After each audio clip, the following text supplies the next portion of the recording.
Bueno, de mi región, que no de mi estado. Mire, por segunda ocasión me buscaron ejidatarios de Sinaloa. Muy en particular del ejido Dautillos. Es un tema que ya se abordó aquí hace aproximadamente un año y medio. El tema es que los ejidatarios de Dautillos están bueno, muy preocupados en específico porque atendiendo a sus instrucciones ya los atendió el Tribunal Agrario. Sin embargo, el Tribunal Agrario lo único que hizo fue darles un tecnicismo y darles largas, es decir, no les dio una solución de fondo. Ellos tienen un ejido, tierras ejidales, que son 2.672 hectáreas, pero curiosamente son unos terrenos que están frente al mar, en el municipio de Navolato. Tienen evidentemente una alta vocación turística, para esa región está volteando el desarrollo en el estado de Sinaloa, el desarrollo inmobiliario en particular, y a ellos por tecnicismos les han estado pateando la pelota hacia enfrente, diciéndoles que no procede, que el área de agostadero no puede darle soporte a determinado número de cabezas de ganado. Obviamente, este proceso pues, es un decreto que data de 42 años, fue cuando se les dotó de los terrenos ejidales, estamos hablando de 1980. Ellos del 80 al 98 de alguna manera estuvieron buscando el modo para hacerse con los terrenos. En el 98 hubo una resolución que los despojaba además de los terrenos y desde entonces a la fecha, 24 años, pues tienen ellos pues arrastrando el expediente de aquí para allá. La pregunta, señor presidente, en este sentido es, bueno, si existe la disposición de parte de su gobierno para atender, es un caso de justicia social evidentemente, y a mí me queda muy claro, como a los ejidatarios, que aquí de lo que se trata es de buscar despojarlos de sus terrenos. ¿Por qué? Porque tienen un alto valor en este momento, quizás en 80 pues no valían lo que valen hoy, y no darles la oportunidad de ser ellos quienes los desarrollen. Entonces, la segunda pregunta en ese sentido sería si su gobierno estará dispuesto a apoyarlos y en este caso garantizar que los legítimos posesionarios de los terrenos, repito, 2.672 hectáreas en Sinaloa, bueno, pues sean quienes puedan usufructuarlos y lograr el desarrollo que pues naturalmente merecen ellos y sus familias. Sí, miren, la cuestión agraria, ya saben ustedes la historia, la Revolución Mexicana se hizo por la justicia agraria. En el manifiesto convocando al pueblo a tomar las armas, el artículo 3,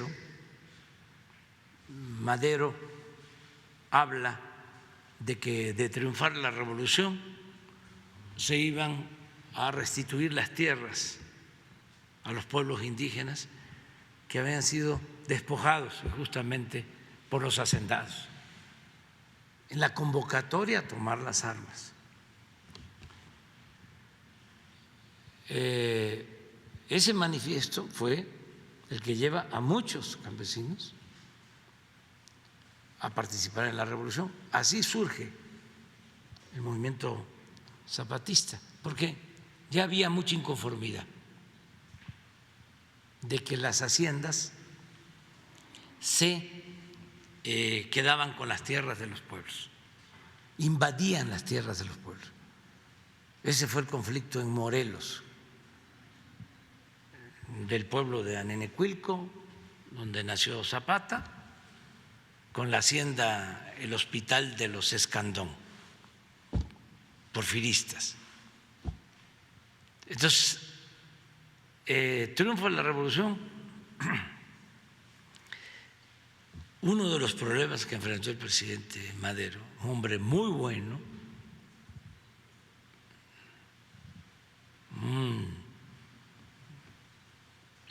servidor público ejemplar, honesto, limpio, de buen corazón, es que no pudo resolver esa demanda. Al principio llevaba muy buena relación con Zapata,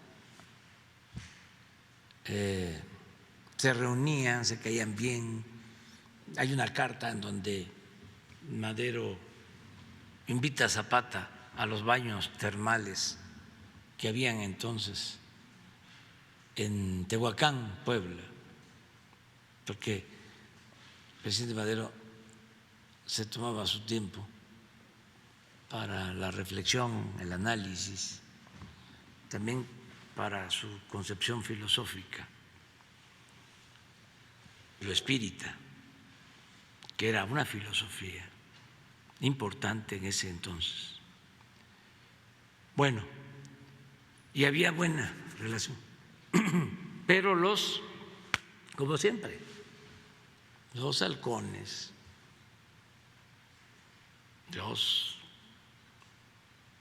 conservadores ultras, golpistas, se encargaron de que se rompiera esa relación. Y eso afectó porque se quedó el presidente Madero sin base. Si se hubiese entendido con Zapata, hubiese contado con el apoyo de los campesinos y hubiese llevado a cabo su transformación democrática, que no ha habido en la historia de México un presidente con más vocación democrática que Francisco I. Madero. Pero para llevar a cabo una transformación, repito, y eso no se debe de olvidar, se tiene que contar con el pueblo. Una transformación no la impulsa un sector privilegiado, ni basta con los intelectuales, ni la van a impulsar los periodistas o los medios de comunicación. Una transformación verdadera la impulsa el pueblo. Si no hay ese apoyo, nadie resiste. Entonces, no se cumplió con el artículo 3 del manifiesto que convoca a tomar las armas para derrocar a Porfirio Díaz el 20 de noviembre de 1910. Entonces, sigue la lucha y poco a poco se va consiguiendo el que se restituyan las tierras despojadas a los campesinos. Y por eso se logra, a pesar de la división que había en las filas revolucionarias, y también por eso, por la presión de Villa y de Zapata, que ya estaban juntos, en Veracruz, Venustiano Carranza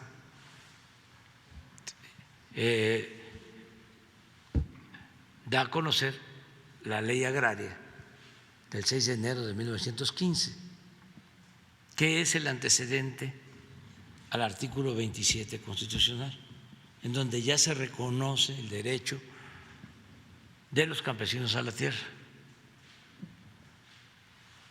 De todas maneras, no se avanza mucho, es hasta que llegue el general Cárdenas el que cumple con esa demanda revolucionaria, porque en su sexenio él entrega 18 millones de hectáreas a 1 millón de familias campesinas en aquel entonces. Y así empieza el reparto agrario y hay un predominio de la propiedad social en México, lo que no pasa en Centroamérica, ni en Estados Unidos, ni en Europa. Esto tiene que ver con la Revolución Mexicana. son de estas peculiaridades que tenemos en México. Lo mismo con el movimiento de reformas que nos dejó el Estado laico. Eso no se dio en todo el mundo. Fuimos pioneros, por eso es grande Juárez y por eso es importante la Revolución Mexicana. Es más importante que otras revoluciones por su contenido profundamente social. Empiezan otros gobiernos a ir limitando la entrega de la tierra y se llega a nuestros tiempos y Salinas de plano reforma el 27 y las tierras ejidales se ponen al mercado.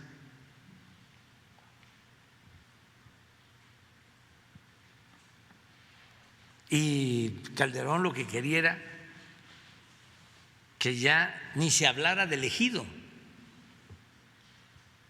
como cuando llegó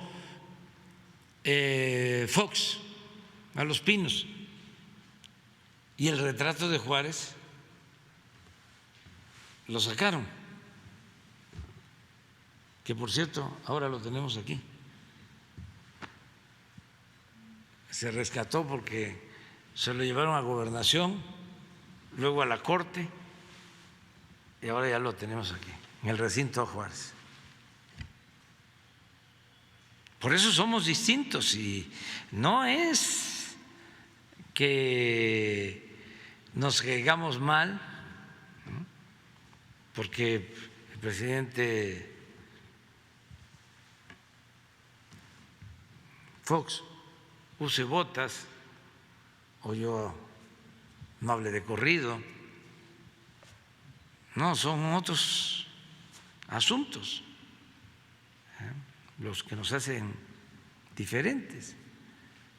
Y así es la vida pública, política, no todos podemos pensar de la misma manera. Entonces, llegamos nosotros, ¿y cuál es la realidad? De que hay ejidatarios inmensamente ricos que no son campesinos.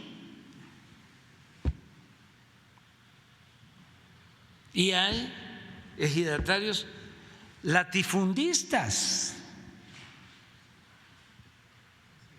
a partir de esa reforma al 27. Y tenemos también problemas heredados de despojos de tierra, ¿sí?, o de juicios que están en proceso.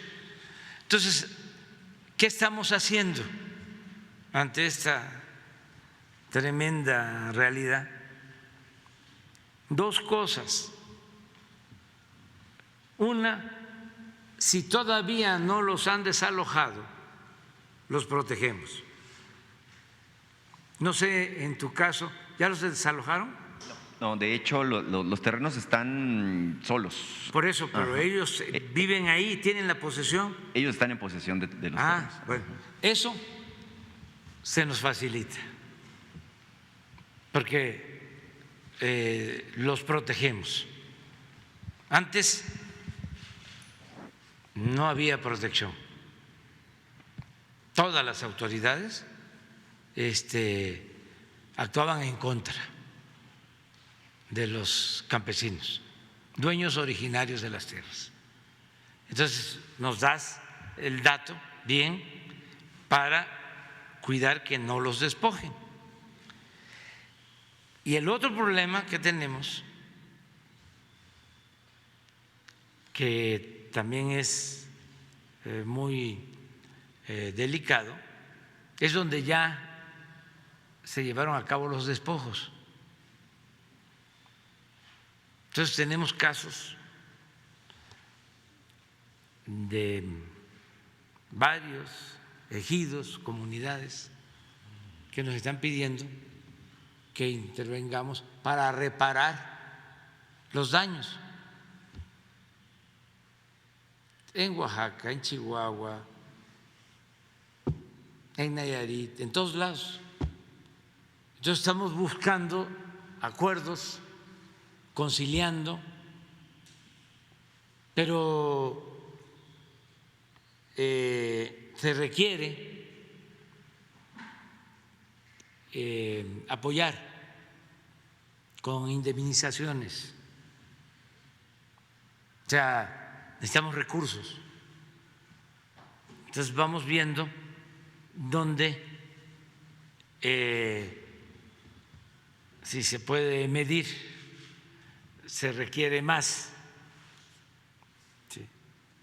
Y vamos priorizando para ir utilizando los recursos. Por ejemplo, tenemos un conflicto en Oaxaca de dos pueblos grandes, Sola de Vega y San Vicente Coatlán, problema agrario de décadas. Resuelven en última instancia en la Corte a favor de Sola de Vega y los de Coatlán pues no aceptan la resolución. Y ahí en Coatlán pasa el camino, la carretera de Oaxaca a Puerto Escondido, una carretera que estamos construyendo, que la habían dejado tirada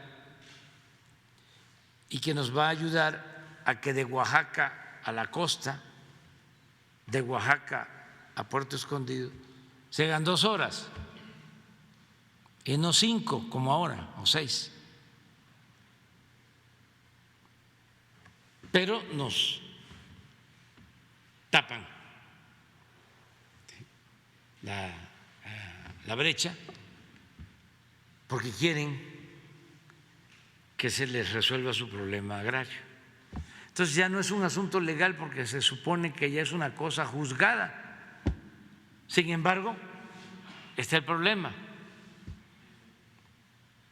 Como se trata de pueblos pobres, tanto uno como otro, no es el caso de un cacique que despoja a campesinos, sino acá son 2 pueblos con la misma situación de pobreza.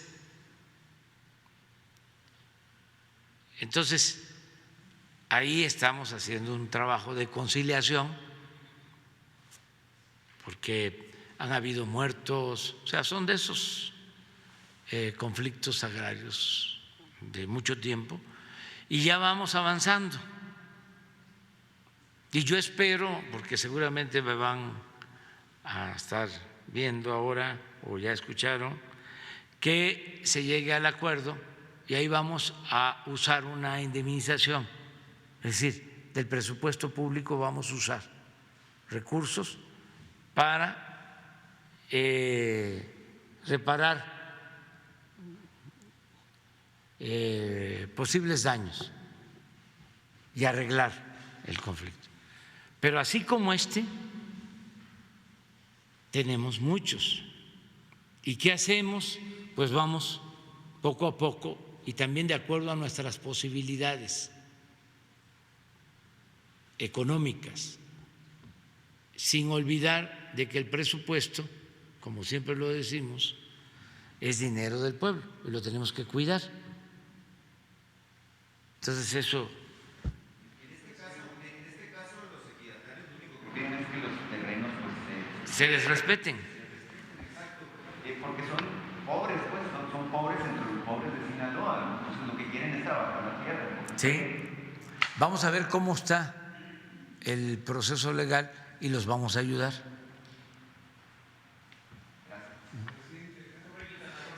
Quedamos en